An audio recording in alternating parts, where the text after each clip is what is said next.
Welcome to the mainstream party. So I've learned if I do these after I do yoga, I think they're much better. I'm still getting over this cold, and I rested all day, which was good. It was that kind of day, at least for me. I'm so blessed and fortunate to be able to do that. And so I definitely took advantage of it. And, was obviously well enough to go to yoga, but certainly didn't have as much energy as I do now. So here we go. Again, these are most likely from that book. I think the next 3 days will be like that. And then we'll be done with this book. Yeah, we'll be done with the book. And we'll go to another book. How crazy is that? This is crazy. Yeah, I mean, we might get through this. Who knows? I mean, I might do this for like years before I even post anything. Who knows? I don't know. We'll see what happens. Or never. And then, I don't know, what happens to your iPhone storage when you die? I guess they just delete it when you don't pay anymore.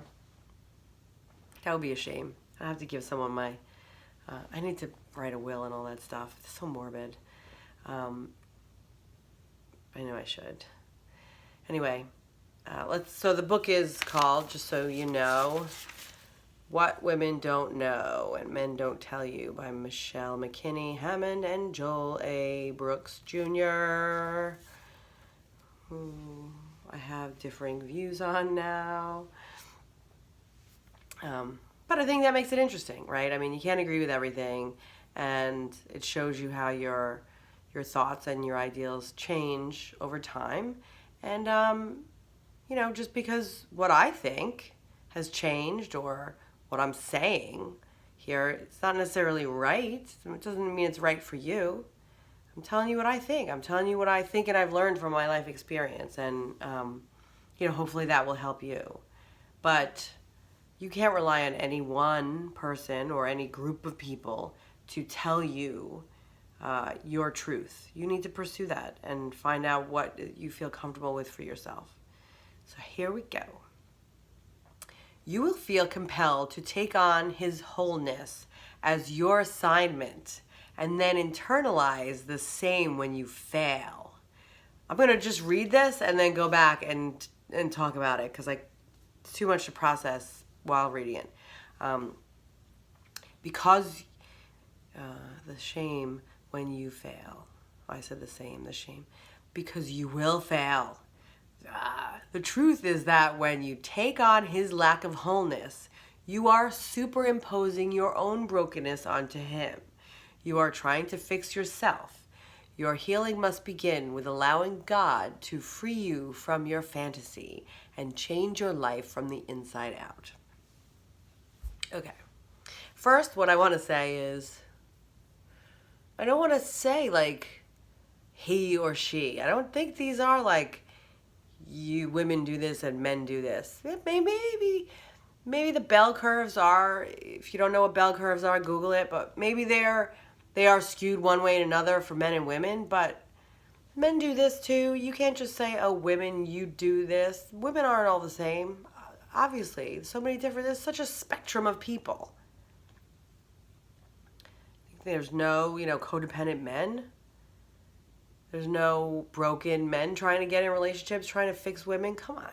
Anyway, enough. Let's get into the nitty-gritty. You will feel compelled to take on His wholeness as your assignment and then internalize the shame when you fail. What was that? Oh, I think it was just papers. Something fell. So, let's see. I think that means, hey, girl, you're going to try to change some guy, and you're not going to be able to. Because he's going to be broken. You're broken. We're all broken. But some people want to, what are they? The Florence Nightingale syndrome. You want to fix him. I can fix my love. Can fix him. You feel compelled. Some people, Some people see a person like that and go, oh, next. No interest. No interest. I got enough on my plate. I'm not trying to fix you. That's your parents' fault. Call me when you're better. So, and then you internalize the shame when you fail, because you will fail. I mean, you might not. You might actually help the person. If you're doing it, take on His wholeness as His wholeness is not your assignment. No one's wholeness but yours is your assignment. Your wholeness is your assignment. And until you figure that out, stay single. But yeah, His wholeness is not your assignment. So yeah, then you'll probably fail. I mean, you can help people. It's possible to help people. But it is not your responsibility, that's for sure. You will fail. You'll fail because you can't make anyone change or get better, right? They can only want to do that for themselves. The truth is that when you take on His lack of wholeness, you are superimposing your own brokenness onto Him. Well, yeah, what you're doing, I think, is ignoring your brokenness and focusing on His so you can not fix your own, which you should be doing. You are trying to fix yourself. Your healing must begin with allowing God to free you from your fantasy. Yes, your fantasy of the perfect relationship you're not in and the perfect person that He could be, but He's not, but it's in your head and you want trying to get there. And it's not going to get there. Give it up.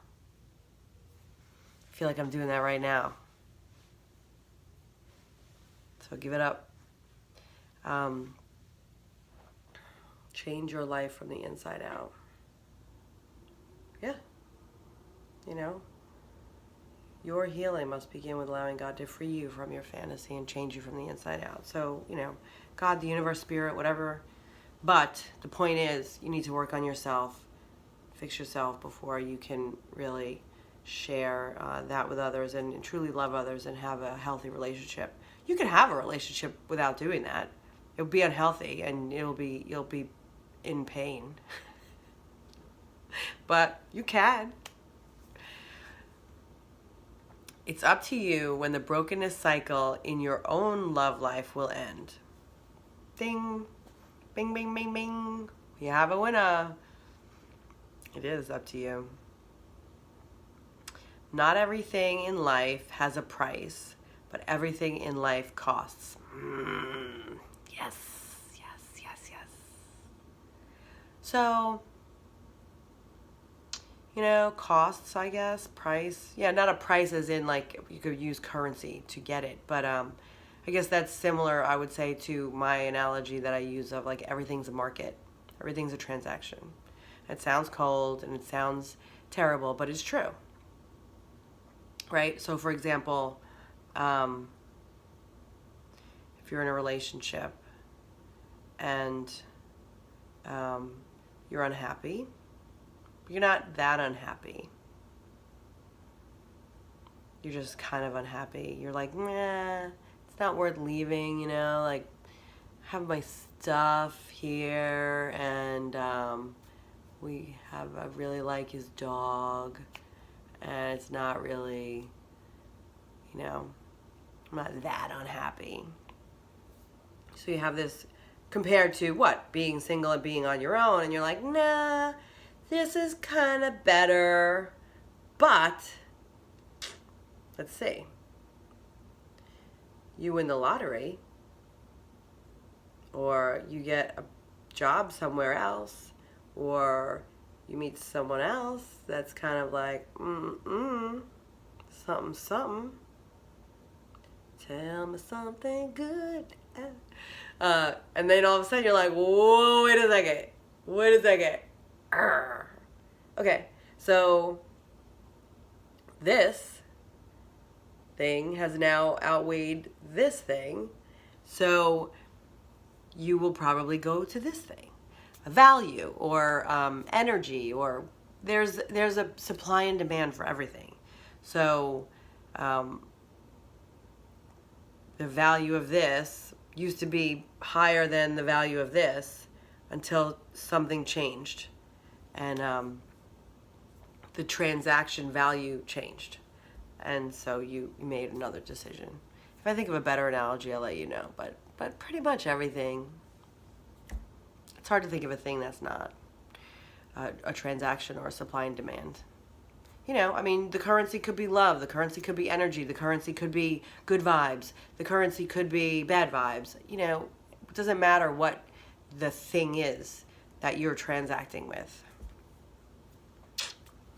Only you can determine your value. Understand your worth and know your value. Realize that your value does not decrease if you are alone. Your value increases according to your depth of character. Having a man is not what gives you value. Your value was established and stated by God before the beginning of time. Only you can lower your cost. Ooh, I'm starting to like this book all of a sudden. Yeah. Only you can determine your value. Actually, not even you. Not even you. Not even you. You could say God. Again, you can say universe, spirit, greater consciousness, blah, whatever. But you came from that. That thing that is what? Unconditional love, infinite intelligence. You came from that. You came from that. You are no less than that. You're not recognizing it, which is what makes you upset. But it doesn't mean you're not that. So if you accept less than being treated like the goddess that you are, or the god, or whatever, then, I mean, and I don't mean like in a god, like feed me grapes, demanding people around. I mean, you know, if you're a true god or goddess, that's not how you're going to act. You know, but your value is not externally derived, is my point. So, you know, once you really process that and really believe that, you'll start to really feel self-love. I remember when I started to feel that. I was going to a church, Baptist community church in Atlanta, Georgia. And coming from a Catholic background, it was just very different, very eye-opening for me. And, you know, the message was, and I don't necessarily agree with all of this now, but it resonated with me very well then. I'm not saying it's wrong if you do believe this. I'm just saying I may have a little different views on it right now. But the point that they were making in one of the sermons was the devil attacks fathers, specifically, which is why fathers have such a challenge being good fathers, because it's very difficult. And you know, I mean, I don't think I appreciate fathers, and good fathers are rare and beautiful things. And they're so important to children's development. But so many of them fail. And the point of this sermon was, well, why do they fail? They fail because they're being attacked specifically by the devil, right? Because in comparison, you know, mothers are usually going to always be there, right? Mothers, they're the ones cleaning up the poop, cleaning up the toilet, cooking your food, taking your bad behavior, and they're the ones that are going to be there no matter what happens, typically, right? I mean, it's mostly fathers who leave. So I'm not making a judgment call. This is clearly, I don't need to do a study to know that this is the fact. So the sermon was saying that the devil specifically targets fathers because God, we call God the Father. So if we have a bad opinion of fathers, then we will have a bad opinion of God. I mean, the logic is there, right? I don't know if any of that is true, at least in my belief system anymore, but at the time, it blew my mind. And I thought, wow, okay, so God is my father, like literally my father. And that felt good because I had an absent father. So I was able to feel that father's love through this experience. And not that I have never felt my own father's love, I have, but it was different. And the sermon went on to say, and if God loves you, who are you to not love you? You little peon jerk. You little idiot person. Just kidding. But that stuck with me. That stuck with me as like, wow, that's true. If you believe, that, I know the term God has such a negative connotation with so many people, and if it has that for you, you need to get over that. You really need to get over that. Like, whatever, you have issues from when you were 10. I get it. So did I. But like, come on. God is not fire and brimstone smiting people and like this actual guy with gray hair and a beard. Like, give me a break. It's a word. It's a word for a thing no one here can describe. So, deal. Anyway, if that thing loves you, and it created the universe, and it created you, and it created everything that's here, and it loves you, because it's unconditional love, so are you, then who are you to not love you? Duh. So, that little revelation, epiphany, aha moment, whatever, really was the beginning of my journey to, there's something here. Throw logic at me, and then I'm like, wow, I can deal with that. I can work with that. So that made sense to me. I hope it makes sense to you. I hope it gets to you somehow. Because you have to love yourself. You have to. Not in a cocky, jerky way. In a, look, I'm worthy. And not because of anything I've done. But just because I am. Oh, the world would be perfect if everyone really believed that about themselves. Anyway, let's keep going. We're going so long now. Okay. You can find a virtuous... Who can find a virtuous wife? For her worth is far above rubies. Proverbs 31:10. Who can find a virtuous wife? For her worth is far above rubies. Well, I sure hope so. I think everybody's worth is far above rubies. And who can find a virtuous wife? Who could find a virtuous husband? Shut up. Find a virtuous wife. Picking on women, Proverbs. Men use women who don't know their value. Losing a relationship can make you feel lost or devalued, but the man is the loser. And you know what I want to say? Damn right he is! That's what I want to say, but come on.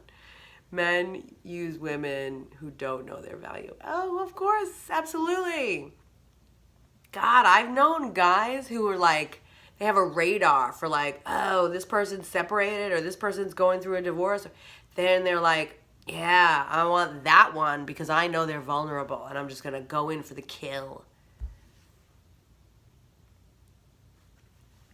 That's bad. It's pathetic.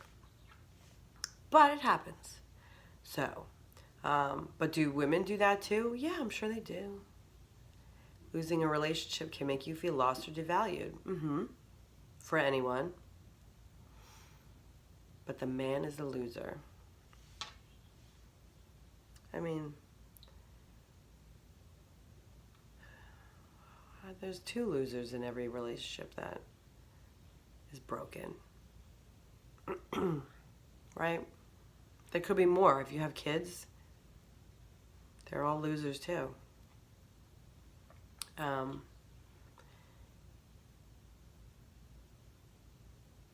usually the man is the loser. Because women are so good. Just kidding. Okay. In God's eye, I didn't write this book. In God's eyes, our value equals the life of his son. God views every person as valuable because we are all his creation. Yeah, I mean, it jives with what we were saying before. A man who really wants you will do whatever he must to possess your love. So set a standard. Yeah, I would agree with that. Although, I mean, there's a downside to that in that, like, they could be stalkery, crazy people. I've had that too. Like, I mean, holding up in the rain a jukebox in front of someone's house. It seems so romantic on a movie. It seems absolutely insane in real life. That's not romantic. That's crazy. Oh my God. When I was an intern in grad school, I was working in New York over the summer at a bank on the trading floor, and I would get up early and take the ferry. And there was a guy on the ferry who was married. And every day, not every day, I mean, we would talk and just have nice banter. But, it became more and more and more. And then eventually, like, I was trying to politely be polite but not show too much interest. And then eventually, like, I came back and there were flowers on my car, which is very sweet. But how'd the guy know what my car was? And you're married, jerk. I was really creeped out. And I stopped taking that ferry. So, yeah, I don't know. Don't do anything to possess love, because that could go crazy. So, we've had enough. This is crazy long. Whatever. Peace out.